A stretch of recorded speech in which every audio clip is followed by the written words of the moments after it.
आपको कैसी लड़की से शादी करनी है या कर ली है? 6 प्रकार की लड़कियां होती है, शादी से पहले इसे जान ले। 1.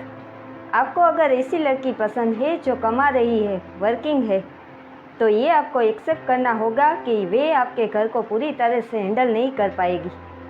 2. अगर आप एक हाउसवाइफ चुनते हैं जो आपका ख्याल रखती हो, आपके घर के कामों को पूरी तरह से संभाल रही हो, तो आपको ये एक्सेप्ट करना होगा कि वे कमा नहीं रही है। 3. अगर आप ऐसी लड़की चुनते हैं जो आपकी कही हर बात मानती है, तो आपको ये एक्सेप्ट करना होगा कि वे आपके पर डिपेंडेंट है और उसका ख्याल रखना आपकी जिम्मेदारी है। 4. अगर आपने एक स्ट्रॉन्ग लड़की के साथ रहने का फैसला किया है, तो आपको ये एक्सेप्ट करना होगा कि ये टफ है, हर चीज़ के लिए उसकी एक अलग राय है।